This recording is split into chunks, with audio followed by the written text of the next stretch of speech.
The competitive 40K network presents Art of War. Art of War. Strategy and tactics. Discussions with the best players on the planet. Now your host, Nick Nanavati. Hello, everyone, and welcome back to another episode of the Art of War podcast. I'm your host, Nick Nanavati, and this week we have a really exciting guest, Grant Kauffman, all the way from California. He played on the Xenos Petting Zoo Purple Cobras team, which I had the absolute pleasure of coaching actively at the Champions Cup, one of the largest team tournaments in the world here just a couple weeks ago. Grant, how are you doing? I'm doing great, Nick. Thanks for having me on. Thank you for coming on. It's been a long time coming. You've been on the rise to power for quite some time now, and recently you put some huge names under your belt here, knocking out Jack Harpster in a scrim match, and then knocking out Anthony Vanella this past weekend at the Champs Cup. We're going to talk about those games in part two, but we're also going to talk about your amazing run with Death Guard of all armies. I mean, people are not talking about Death Guard. They have not changed all edition, and you are pioneering them still. So we're definitely going to be talking about that. But also, this was a team tournament, and we're going to talk about your role within the team, what it was like being actively coached. We can have that discussion and kind of what difference that made for you as a player. And of course, like the whole event in total, because it was such an amazing experience overall. Yeah, sounds great. I'm excited to talk about it. Awesome. Me too. Folks, this is part one of a two-part show. Part one is going to be that. We're going to talk about Grant's team culture, team composition, his Death Guard army, how it works on the table, and how do you get better at Warhammer. And then in part two of this conversation, which is, of course, only available to our patrons, that's where we're going to talk about his games. Grant's going to go through round by round, talking to us about how he literally went undefeated with Death Guard, placing third place at the Champions Cup team tournament with an amazing run and knocking out quite a lot of top competition level players along the path. That's available for our Patreons. You can subscribe at patreon.com/AOW40K. You get access to like 260 other episodes of this show where we talk about all kinds of exciting Warhammer things, and our amazing Discord server, which will only put you in contact with some amazing Warhammer players and really let you talk and gain some ideas about competitive Warhammer.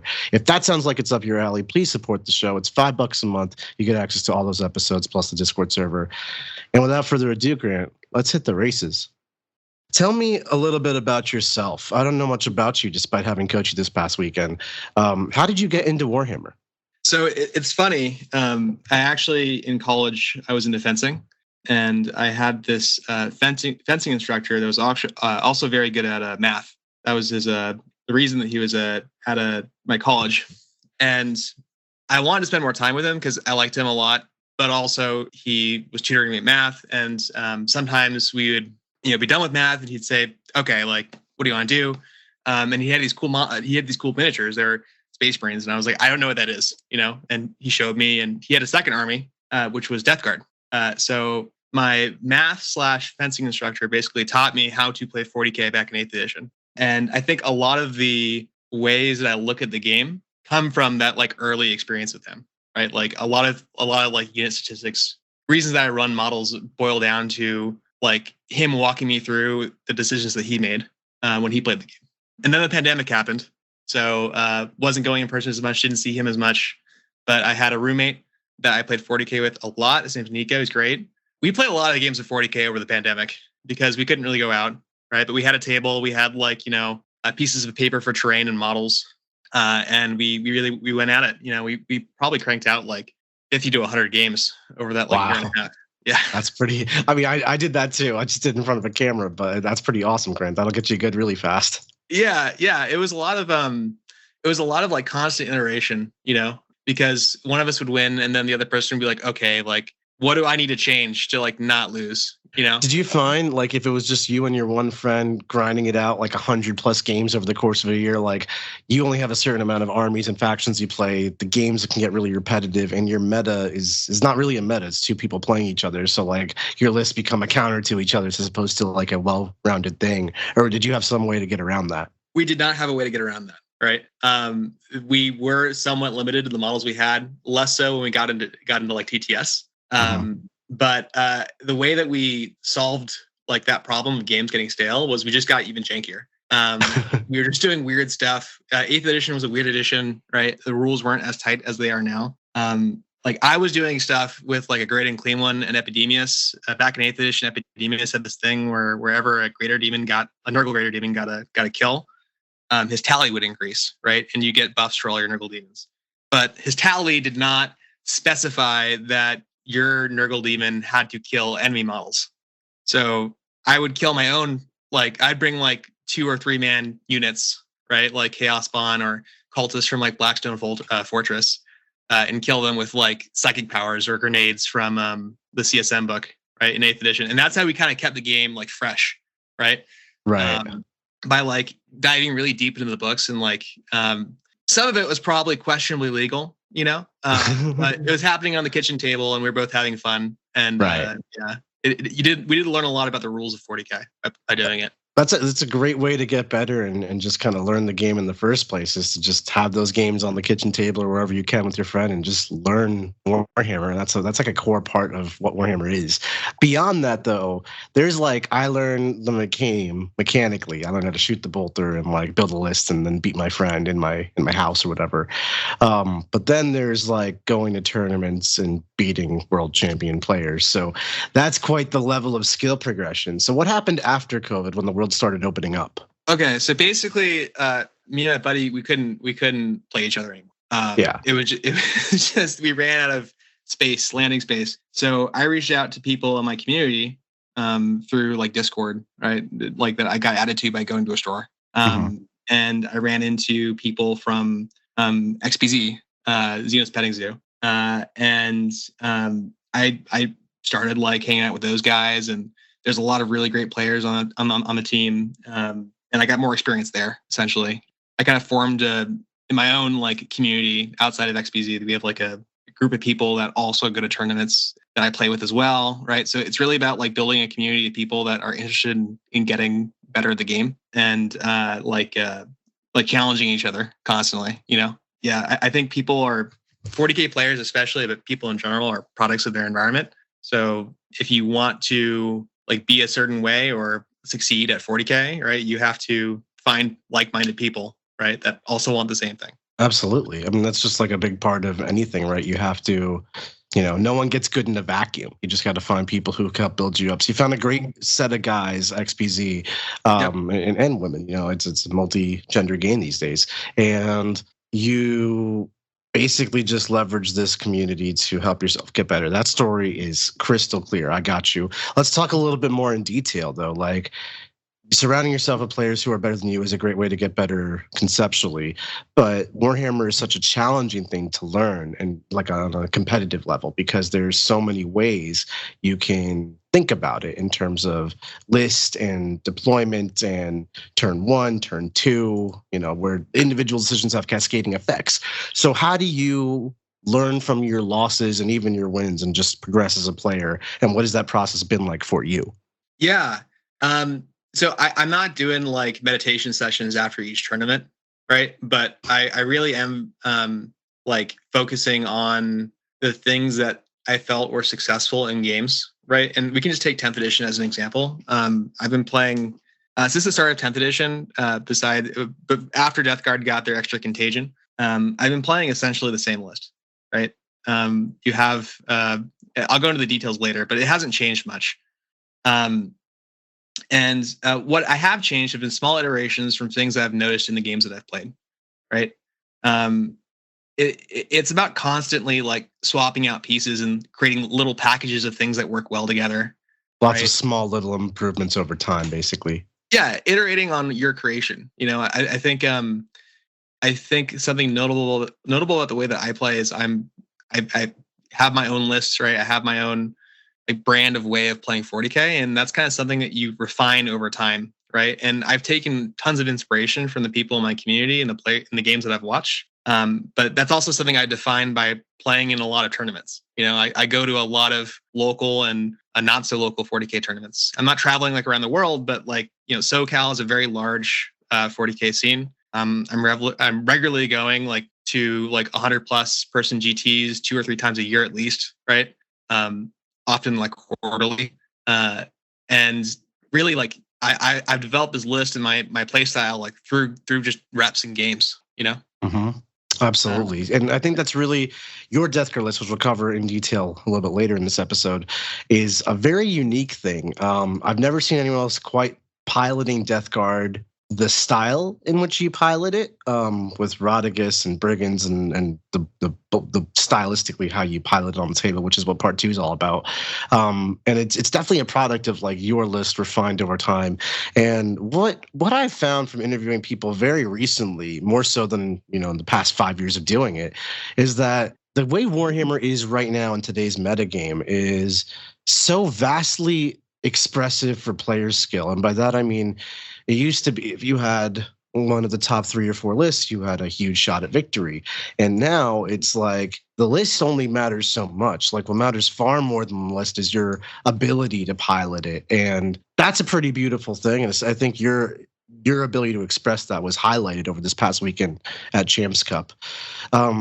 Well, we can cover that for days, but where did you see yourself filling into the role of the team, in the team composition, all that? How did the team kind of come together leading up to the event? So we spent months agonizing over whether or not we should bring Death Guard, right? Yeah. There's a lot of really good players on my team. I'm known as a Death Guard specialist, right? And the other players on the team were more interested in me bringing sisters, right, or some other really more powerful army, or like a mainstream powerful army. Yeah, objectively stronger army. And my response to that was, okay, I'll try sisters. You see if we can get the models. Let's see what happens. And I had some test games with sisters, and I had success. I enjoyed it. It was fun. Right.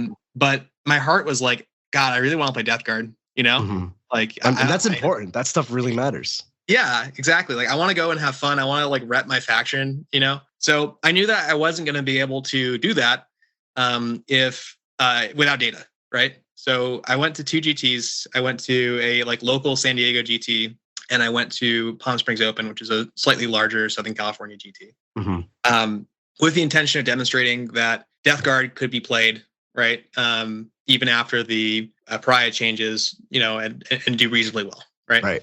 I won the San Diego GT and I came in second at the PSO GT. So that went really well. So once I had that data, I came back to the team and I said, hey, like I have this list. You guys have all seen me play. You have all seen me play. Like you've all played against me with it. You know how it works, right? The other people at Champs Cup will not know how it works, right? Like yeah, and that's a huge factor in team tournaments, right? Like having a novel list play style archetype that actually works, but kind of is unique and easy to underestimate or not accurately read upon, so that you mispair into it or something, or put the wrong archetype into it altogether. That's really powerful. 100%, right? And that was the intention of this list, and how eventually I got buy-in from like the captains and my team. Was here are the results, right? Here's the list. Right. People are not going to be ready for this, hopefully, right? It also gave me the advantage of having like because I've been playing it for a year, I had all the matchups like dialed in my head, right? Like right. You knew what you were going to do in all of your games, basically. Exactly. Right. And I knew what I had to do to set myself up for success. And that is also a huge factor, I will say, because that allows you to accurately create a matrix and kind of not guess at your scores, but tell me your scores as the coach. And that was tremendously valuable. I even leaned on you a little bit later on as I grew confidence in your abilities, Grant, because, I was coaching you in XBZ kind of at the 11th hour. I showed up in like August for an event happening in September where you guys have been working at it as a team for months. So I really had to figure out relatively quickly, all right, who can I push on and lean on to get those bigger scores or be reliable in their number, and who maybe doesn't know this matchup as well as one would like. Yeah, it was great. Honestly, it's a super positive experience. You were a great coach. Oh, thank you very much. I appreciate that. Without trying to make this about me, can you talk about how the coaching and that whole experience with coaching changed your perspective on teams and it made an impact that weekend? Partly because I'm curious, of course, but also I think I heard multiple times the weekend that just having a coach was kind of an eye-opening experience for your team in a lot of different ways. I'd love to just hear more about that. Man, it was way different, right? Because, I've done a couple team tournaments before. I've never really had a dedicated coach at those team tournaments. So really the team tournament part for me really stopped after pairings were done, because I was like, okay, this is now a singles game, right? Now you just win your game. Mm-hmm. Yeah, my goal is to maximize my score and minimize your score, and I don't really care how I get there, right? It's just how can I make a number bigger? Yeah, exactly. From a competitive standpoint. So having a coach is different because there's like variance within lines that you can take in a game, right? So you might be fairly certain that you can hit a 15-5 if you take X action, right? But if there's like a 20% chance of it swinging to like a 5-15, you might not want to take that action, right? Right, because it could cost the whole round collectively, the like 20% chance to lose the round in case you get the dice go sideways or something gets wrong or whatever. Exactly. And in the singles, 80% chance to probably win the game is something you probably take. Oh, I take it every time. Right. I have a reputation for gambling on 9-inch charges. Oh my God, you're that guy. I do. Yeah, I looked my round 2 opponent in the eye, and I hit a 12 from like 10 inches away. And yeah, it was a good tournament for me in terms of charge rolls. Anyways, coaching. Yeah, so it was a very like bizarre experience of having someone walk over that understood how not only the game was played, but also how the other games were going, and tell me, hey, like I need you to push here, right? Or alternatively, I need you to calm down, Grant. You're getting too excited, right? Like just we don't need all this. I just need I don't need you to risk the 14 that you have to get a 20. I'd rather just get the 14 and be safe as a round. Yeah. Why is Rodriguez in their deployment zone? Calm down, right? Right. Absolutely. Yeah. So that was the big difference. Is like you're coming around and you're saying like, hey, slow down, speed up, right? Which made me have to think, because I saw you walk around as I was taking my turn, right? What does Nick need from me, right? And what options can I give Nick when he walks over here? Of like, hey, I can do this, right? To maybe push for a higher score, or maybe I can take this action, right? Which is something that like I worked on throughout the tournament. Like the first day, not so great, right? But like the whole team, and you especially, but like the whole team, all 8 of you, real-time learning throughout the thing. And that's what a good 3-day, like 8-person team will have a lot of in-round learning, because you grow as a team together and you play together in person for the first time in a while. And in this case for you, it was the first time you had an active coach like that. And the amount of real-time learning that you experience, and you particularly, Grant, like your communication skills in terms of understanding what I was asking and then delivering upon that, and understanding how, if I say push, it means something in terms of make moves and on the table, because I can't give you tactical help, but I can give you general direction in English words that people understand. Yeah. So like watching you take those directions and like I said, real-time learn, it was very fun for me as your coach. You did a great job. Thanks. Yeah, it was great. It definitely forced me to re-examine the way that I was playing 40K, which is new. It was very new. It was exciting, Yeah. Yeah. How did it? Can you give me like an example of like in real time, I gave you a direction or like a round update, and then maybe you reconsidered your actions or did something totally different in the game? Well, there was that moment round 6, right at the start of it, right when I told you, hey, like I think I could get like a decent, it's probably I can play this so that I lose slightly, right? Or I can play this how I played it for the singles tournament. Right. And push super, super hard. And you're which obviously has like a high variance, high risk reward. It either works or it doesn't work. Yeah, exactly. Right. And I remember that moment. It's so crystal clear to me in my head, right? Of you like Xing out the previous score, which is fairly low, and then writing in a much higher score and like, just go for it. Yeah, right. That's definitely, that's like me. I get the projections from the matrix, right, that everybody filled out, and then I might make my own adjustments as the round progresses. Like, okay, this person's gone first, and that's bad for them, or this bad roll happened on Chase's table, or Arthur's table, and they're 2 turns ahead of you, or for example, so like they're in their battle. They don't have ability to make really direction defining choices now they're just kind of rolling dice and seeing how it plays out, whereas you in this example might be further behind and you're on turn 1, so you have a lot of ability to still impact who does what on what turn and whatnot. I will say in terms of like specific game actions that I took, I usually start some of my units in reserves. So the thing that I changed the most from the feedback that I got from you is where I positioned those units in reserves, right? And like if I rapid ingress them, where did I rapid ingress them? Right. Right. If I'm playing safely, maybe they hide behind a wall near an objective or on an objective. If I'm playing aggressively, if there's a spot in the back line, they're going for it, right? If there's a 9-inch charge that I can hit, right, I'm going for it, right? Yeah, absolutely. It's and going for yellow 9s and playing to take their side of the board is like a totally different play pace. And in teams, it's actually quite okay to play for a small loss. And it sounds ridiculous because like, why would you try to lose? But if you can get me a consistent 8 or 9 that I know has no variation, that is worth a lot. Versus like 50-50 shot, I get an 18 or a 2 here. That's really hard to plan around. And I'd rather find a very safe, consistent line amongst all 8 players as the coach, which can lead us to 86 points or higher, which is the win threshold. So, if you get an 8, but they're getting 14, 14, 12, which is something we lined up in pairings, take your 8. Don't try to turn 8 into 18 and lose much worse.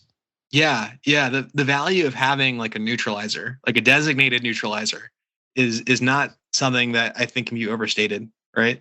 There's always that one list, Liam VSL's 1,000 Suns, that you're trying to neutralize, Right. Yeah. And is just going to drop 20 O's on most of your team. If you can find a player or 2 players that can at least only kind of lose, right, consistently, that's my yeah. No, and that really is, and sometimes that can be. Liam VSL is such a phenomenal player, obviously. So like maybe we all line up our best players into him just to put up the fight, or maybe it's list to list and the player skill is kind of irrelevant. Against 1,000 Suns, it's going to come down a lot to player skill. I mean, that list can do it all, so it's really on you to figure out how to fight it. But it's totally. There's so many avenues of attack there. I'm really glad you're seeing that because my reason for coaching, aside from like it's a fun job and it's fun to have the XPZ experience. You guys were a really phenomenal team to coach.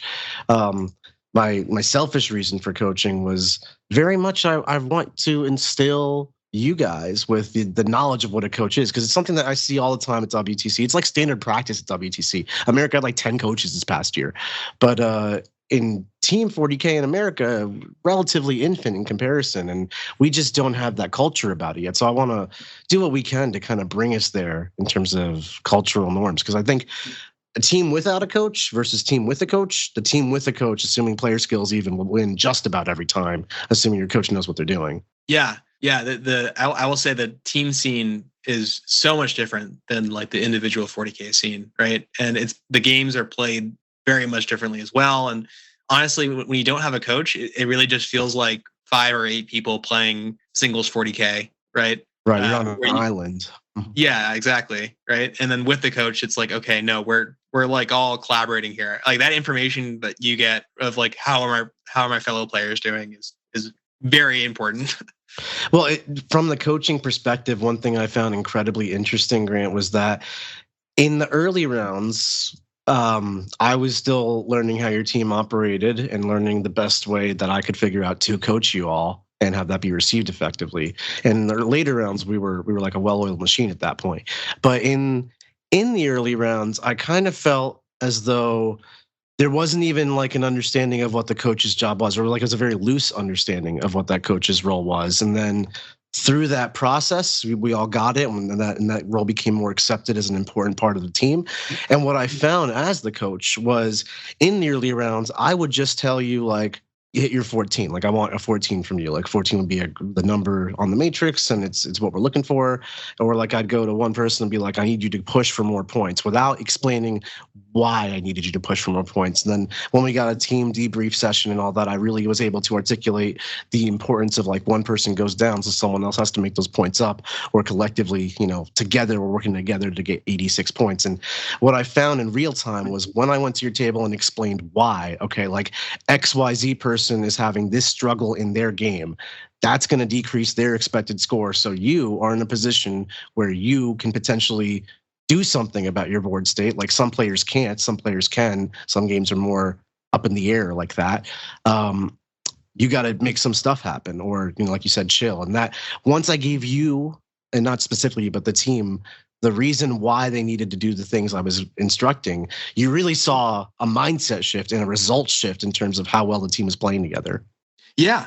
No, I mean, like when you deliver the reason why, right, along with like the expectation of what you want us to do, I think that helped a lot, right? Because I was more it's not like I didn't believe you before, but like you are, oh my gosh, right? Like X player just had like, their entire like Terminator brick evaporated. Okay, I got it, right? Like I need to do better bad now. in that game. I know Right. how his list works. That's bad. Let's see what I can do. Yeah. And I think just having, I think that little emotional connection to all your other teammates and stuff really not only made us more effective on the table, but it brought us closer together as a team. Yeah. Yeah. And honestly, it made the event more memorable, right? Because I was also getting like a little snapshot of how everyone's games were going, right? Yeah. Which even though I was playing my own game, that kind of meant that I was in some way participating in the outcomes of their games as well. Because and that's why team events are so fun, in my opinion, because like everybody matters all the time. Yeah. It's great. Yeah. It's really fun. It's stressful, but it's very fun. It's such a stressful thing. Oh my God, being the coach is the worst, I tell you, because like I can't tell you how to play, and oftentimes I don't have the answer. Like I'm not playing your game. I'm not nearly as into it as you are, but I can tell you what I want, and I just hope you get there. And like, God forbid, I do see a mistake on your tactical execution, which across the weekend everyone had small mistakes. You're perfect, and you're not perfect, and you're in the game playing with so many things to worry about. All I'm doing is observing, so it's much easier for me to be objective about it and see things that maybe you can't. But I can't do anything about it, like, oh God, I wish he had not done that move. And I guess I'm gonna have to go tell somebody else that we got to make some points up, Yeah, exactly. So that can be frustrating, but it's such an important job, dude. Like I hope as team culture grows within America and around the world, the role of coaching is accepted more. I don't think it's not accepted, but it's kind of understood more, and teams really take coaching as a serious role for it. Yeah. No, I agree. If you are listening to this, it probably means you play Warhammer 40K. And if you're playing Warhammer, you know you need a lot of dice. Baron of Dice is where we get our dice from. They produce amazing different kinds of dice. We just recently got all kinds of different faction dice shipped to us, which we use on our stream games. But not only do they look really cool, but they're highly customizable. You can get different symbols, corners that are square, corners that are round, different shapes and sizes, different sided dice. It's all the rage. And they're customizable in color and design as well. They are so cool looking. Not only that, but they feel great to roll in your hands. I've never held dice that roll and feel this good. Not only that, but they are scientifically perfectly balanced. There are tons of case studies on people rolling thousands of dice and recording all the results that they get. And sometimes you might get a die that rolls just a few too many ones. We've all had to throw it out before. These dice are not like that. They are perfectly balanced to a T, thousands of rolls, perfect distribution. If you want to take your Warhammer game seriously and make sure the dice are not screwing you over, get some Baron of dice. Okay, enough about coaching and play styles. I want to talk about your Death Guard and your amazing run at this tournament. Grant, can you walk me through your Death Guard list that you took to Champs Cup? Sure. Yeah, happy to. I've been playing this for a bit. This list is somewhat unconventional. So the way that I like to do this is I go through the packages of units, right?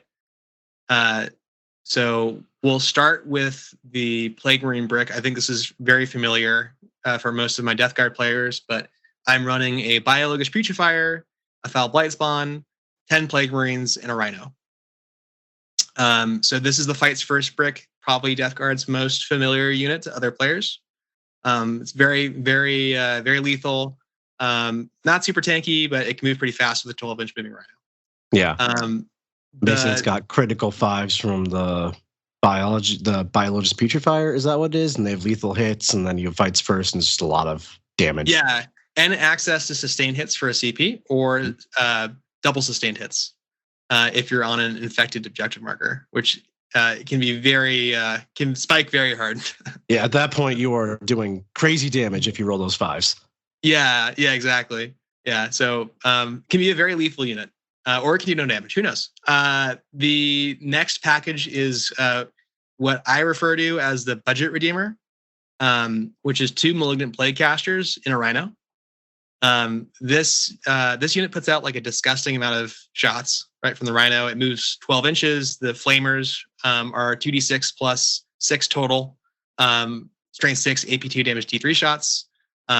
It's a Redeemer, right? That can't Overwatch. But if you blow it up, the Plaguecasters get out. So maybe you go again. Yeah, really good. We'll get into that later. Typhus and the 6 Death Shroud. Typhus is usually attached. Let's see. I have 3 bloat drones with flesh mowers. I have cultists, Death Guard cultists. And then I have, for my allies, which I controversially run a lot of, Nurglings, Biologus, and then 3 Braids. Really nice list, really compact. It's got a lot of data sheets that I'm not used to seeing in a Death Guard army, right? We got Biologus here. Like you said, you've got this Malignant Plaguecaster, but Discount Redeemer. Triple Brigands is like an insert plug and play thing, but not common in Death Guard these days. What's the idea behind this army? Like, how do you pilot it on the table? So, and I will say some of these units are common in Death Guard lists, like Fetid Bloat Drones, but I'm running Flesh Mowers, right? Right. That's also another thing I noticed. And but as your coach reading a list, I'm like, Grant, what the hell are you doing? But I throughout the turn, I learned not to question it and just accept that you got some sauce cooking. Yeah. I mean, it's been refined over a lot of time to the way that I like to play 40K. I'm not saying that Flesh Mowers are the end all be all for bloat drones, or that you should definitely run the body plague weapons on your plague marines. I know Meltas are super popular. Right. But just the way that I play 40K and the play style that I've shaped, this is what I like to run, you know? So getting into that, the way that I view Death Guard is like the ultimate close range faction. Not the ultimate melee faction, but the ultimate close range faction.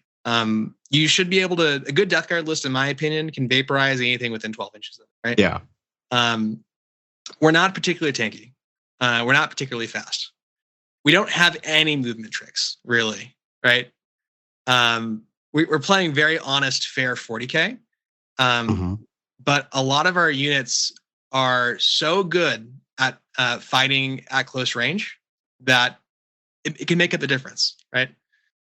So a lot of the way that I play Death Guard is trying to position my units in deployment and in my initial movement phases such that I can maximize their value when I'm forced to come out.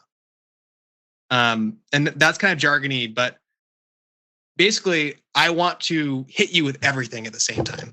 Yeah, right? When I watched you deploy this army and move it was like base to base to base to base. Everything is a ball moving as a castle into the middle of the board, and your opponent has to figure that out. Yeah, so there's multiple ways to play it. I will say the advantage of this Death Guard list is you can play it pretty the pieces independently of each other, right? So you can spread out across the map. But so what you're talking about, I had 2 games into World Leaders, right? And World Leaders are this terrifying melee faction that if you allow them to like pick off pieces of your army, they're just gonna run over you. Right. So my solution to World Leaders is if I keep everything fairly close together, and I move as a Star Destroyer, honestly, or like a Death Star across the battlefield, it's pretty hard for them to pick me off. I can defend my Brigands, I can defend my Nurglings, funnily enough, using all the other pieces of my army that maybe aren't so good in the World Leaders. So that's why I had like kind of a death ball formation for that game. Yeah, we'll get into your specific matchups and how you approach all that micro stuff in part 2. I'm excited to see, like, obviously you have a different plan for every matchup since you're such a faction specialist here. But just kind of conceptually, what's the idea behind it all? Like, how would you describe it operates on the table, like in regards to secondaries and primaries, and your stuff's short range. Like the longest range weapon you have is 24 inches. So like, how do you deal with that? No, it's a good question. I hide behind terrain. Ain't that I don't come out. If I try and put my opponent into a position where they have to overcommit to take an objective, right? Right. They expose a lot. And I do that by putting relatively tanky things for their cost on points. So a drone has a 5-up invul at 90 points, right? I can throw that on an objective. It has a flesh mower, right? So they can't like charge it really unless they like really commit to charging it. I try to stage my units such that when they come kill the drone, I have an answer to them, right? Making sure that like I am like hiding all my stuff and moving up and staging as aggressively as I can, even with my like not melee units, like with my Brigands, because everything is so close range, right? Ultimately, I'm not fighting over the entirety of the battlefield, right? Like I'm really just playing for the objectives. Because I can't. The objectives are often spread out, though, right? Like they're like one in each corner, one in the center is a pretty standard layout. So, like, which objectives are you playing for? I have like a strong side and a weak side, right? Which I determine on like a game-to-game basis. The weak side I undercommit with too, right? And maybe I just put the budget redeemer on that side, right? And I put everything else on the other side. I usually make a game time decision of if I want to like Rapid Ingress or Deep Strike, Terminators, or Biologus, because they do usually start in reserves on the weak side objective, or if I want to push really hard on the strong side. Right. So it's hard to boil this list down to playing like one specific way, because honestly, the power of it is it's really flexible. Right. You don't think of Death Guard as a flexible army. I mean, they move slow and there's not many of them relative to like the other factions. So like I feel, and like you're telling me, I'm not disagreeing with you. I just feel like you have to commit to your strategy and like that is your plan. Is it just that strategy kind of shifts based on mission, opponent terrain, all those extraneous factors? Yeah, no, 100%, right? Like there's games where I'll start like basically everything in reserves, right? Like a Brigand, right? Like Rodigus, right? The Death Shroud, everything goes in because I don't have enough terrain to like hide all my stuff against you. Yeah. And then there's games where like I'm just starting everything on the line, right? Like against World Eaters, you know? Yeah. I need every piece, right now because like the storm is coming. The battle's happening. Yeah, right. Yeah, exactly. So really, a lot of the ways that I choose to deploy my army and the decisions that I make in the game are based off like when I think and where I think the battle is going to happen. Are you the one dictating that, or are you predicting that? Like, if you put your stuff on the left side, the battle might just happen on the left side. Are you doing that proactively, or are you doing that like preemptively because you think your opponent's going to play the left side? I try to force my opponent to play the side of the board that I want to play by using trading pieces, right, to make them commit. Yeah. Right. So using drones, putting on objectives, saying like, okay, like this drone is staged aggressively. You know he's going on the objective. I know you have to commit to removing this drone. Therefore, I'm going to put 2 brigands behind this drone so that when you come out to kill the drone, the brigands can shoot whatever killed the drone. Interesting. Right? So you're kind of like laying out these like your army's got like a lot of armor, 3 brigands, Rodigus, drones, and then Death Shrouds are kind of like tanks in the sense of what type of weapons you want to shoot at them. And then you basically try to get them to bring their resources to bear like on a drone, which is like of lesser value, and then you counter shoot them, and then ideally you kill the things that kill your high armor effectively, and you overwhelm them with high armor. Yeah, I use the relatively cheap units for their tankiness, but maybe low output, to force my opponent to commit their high output units, and then I use my high output units to kill their high output units, and then usually I can run away with the game. Now, this is a pretty common like I think strategy to win 40K. I think it's a good strategy in general. You kill their good stuff with your good stuff, right? Yeah, I mean it's rudimentary like that, but you're setting up the trades, right? Yeah, exactly, right. But the pieces that I'm using are like drones, cultists, that kind of stuff, you know?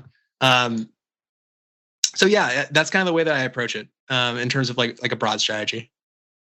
No, I love that. And talk to me about Rodigus. That's a choice you just don't see in Death Guard lists like often at all, but you seem to have been running him for like a year now. I don't know. You love your Rodigus. December, yeah, since last December. I just like the guy. It's hard because he has a pretty big base and he's pretty slow, right? And there's a few things that you can find wrong about running like a Greater Demon in Death Guard. The reason that I like him is if you look at his data sheet, you look at how much he costs, right? You look at what he can do.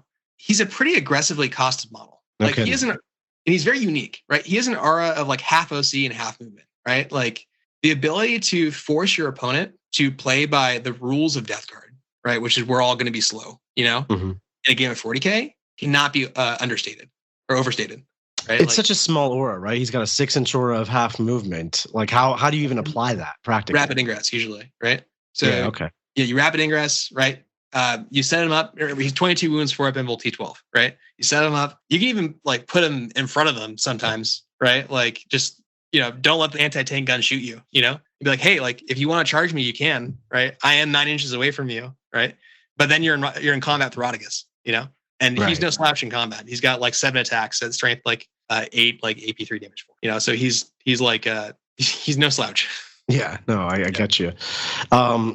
This army, when I see it on the table, has a real thickness to it. And I mean that in that the brigands have big bases. Rodigus has a huge base. Rhinos are not tiny. Drones, they're not that large, but it's still a 60 mil base. And then all the marine bodies and the death shrouds. It's just a lot of space on the board, and it's not fast. It doesn't fly. So you're always kind of tripping over yourself a little bit. How do you manage that? Yeah, no, that's a really good question. I use reserves, right? So if I don't think that I can have a good staging spot for all three brigands, one will start in reserves. I have to spread things out is the truth, right? Like if I want to make good use of the terrain, I can't like commit everything to one side because I have to be, all my units want to be close, which means that there's only so many spots that I can put them. It is difficult, right? One of the weaknesses of the list is, as you said, it's really easy to trip over yourself. You know? Right. Everything is kind of massive. Now, I don't think it's as bad as like Knights, you know, right? Yeah, no, it can be very difficult. So with that in mind, are you, is that just like a practice skill, or is there like a method you use to not trip over yourself? Yeah, it's reserves, right? And also I have a certain like, if you think about it, the Foul Blightspawn, the Biologus Putrifier are usually in a Rhino, right? The cultists are usually dying turn one, right? Or screening the backfield. The Death Shroud are in reserves. Rodigus is in reserves. The drones are running up aggressively. The brigands are hiding behind the terrain. Most of the time, these pieces are in different spots of the map doing very specific things, right? So by leveraging the fact that they want to be in different spots of the map, I can mitigate the fact that I take up a lot of board space, if that makes sense, right? Like drones, there's no reason for them to hide in my deployment zone after deployment, right? They're going up, you know, they're charging you. Right. Yeah. It definitely does. Now, within the context of the team, I can totally see how your list beats the crap out of like melee armies. And I know you got paired into world leaders multiple times and stuff. You know, in close combat, you have all these ways to buff up your damage. Your fights first on your plague marines. You have death shrouds, which are like such a nasty unit up close and personal. Yep. And like you have brigands. So if they can't shoot your brigands to death and they're just eating brigands firepower turn after turn, that's going to get real ugly real fast. Yep. How did you handle shooting armies? Now, of course, you can like hide behind terrain, but that's very contingent on getting a select board, which, you know, other people were busy defending, choosing tables. So how did you manage the matches you got with the shooting respect? So the shooting matchups I got were Grey Knights and Thousand Suns. There is nothing that I can do about Thousand Suns shooting besides hide, right? Like the game is ultimately in their control. I just have to accept what happens and try and set up my own shooting units, my response, such that when that Thousand Suns player takes what they want to take, I can hopefully hit them back. Grey Knights is somewhat similar with the ability to reposition units, right? I can't prevent myself from getting shot. Just not possible. They're too fast. They move way too fast, and they can teleport. Like 3-inch deep strike. They can do whatever they want. Yeah, as well. The only thing that I have in control is what do I respond with after they land where I think they want to land. So I give them opportunities to shoot me. I say, you can do this, right? Here's a spot for you. I'm not going to try and screen it. I can't screen everything, right? That's a losing game. Control where they're going to land and then stage all of your slow moving stuff so that you can respond once they make their landing and shoot you. Does that make sense? It does. It really does. Basically, you know, they're going to come in and they're going to shoot you, and you just have to like eat it to the face. You know, your death guard, you're going to have to be tough, and then you just counter shoot. What if they rip out your guns on that initial shooting phase? Like, this is all hypothetical, but like, what if they come in and prioritize the brigands? How do you then punish them in response? I make it so ridiculously difficult for them to shoot the brigands that in order for them to be able to shoot the brigands, I'm going to get some sort of decent charge off on you. I see. So do you just always make them pay for making progress on your army, basically? Yeah, exactly. Right. Like if you want to shoot Rodigus, right? Like, or you want to shoot like the Psychic Rhino, right? Okay. Right. Like I might make you work a little less hard for that. If you want to shoot the brigands, you're in my deployment zone, right? Like you're like, yeah, you got to come find them. Mm-hmm. Yeah, we're fighting, right? Like you showed up to my house, right? Yeah. Like I get you. So my last question on regards to how you play your army is like secondaries, right? Like everything you've talked about is like staging, counter shooting, counter charging, you know, playing over objectives and midfield control. That's all great. But then there's like action economy and like containment and sabotage and these secondaries, which are just like require you to not use your units necessarily and require you to stand in places which you just can't get to because Death Guard are slow like that. Yep. How do you handle secondaries? It's terrible. It's terrible. It's terrible. So prior to Pariah, my like game plan was basically to always take fixed. I was taking homers and a kill secondary or homers and cleanse. And I built my list to do that. Right, I was running tons of nerdlings, which also lost the ability to do actions. Right. This was the biggest change for Death Guard, I think, between Leviathan and Pariah. I don't think fixed is a reliable game plan anymore. So we have to do tactical. If we have to do tactical, well, Death Guard can't really do tactical very well. We aren't fast, right? We don't have, we can't like fix our mistakes with like teleports, right? Or 3-inch deep strikes. We can't do reactive moves. Our fastest model that isn't a vehicle moves like 5. We're slow. So really you have to keep in your head what tactical cards you can pull and try to set up things to pull to leverage those cards. But really I'm playing primary and I'm trying to table my opponent, right? Like that's the primary goal, right? You can't score tactical, then even if my score doesn't go up that much, right? Like the differential in a team's environment is still going to be high. Does that make sense? Yeah, absolutely. So it's kind of like neither of us will score many points here. Yeah, exactly. The lever that I'm pulling is your score, not mine, right? Yeah.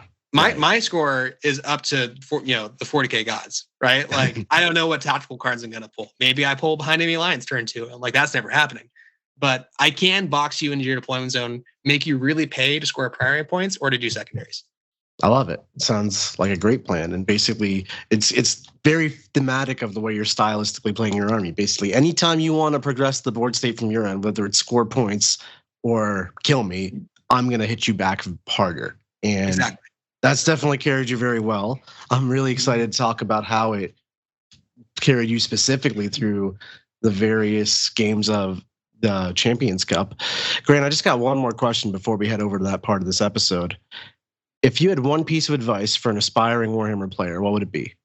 Find a community of people that you want to play games with.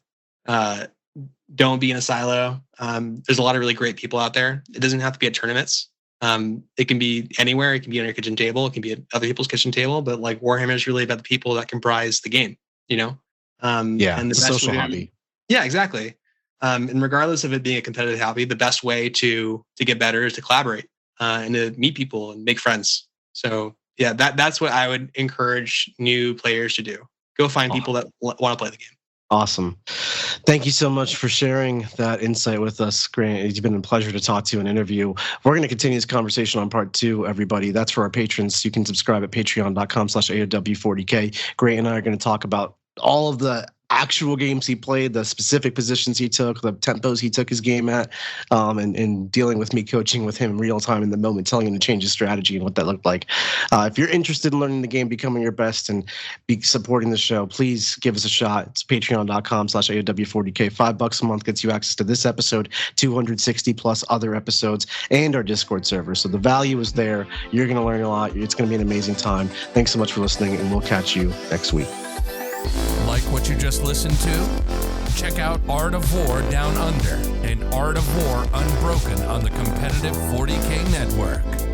The Art of War 40K.com.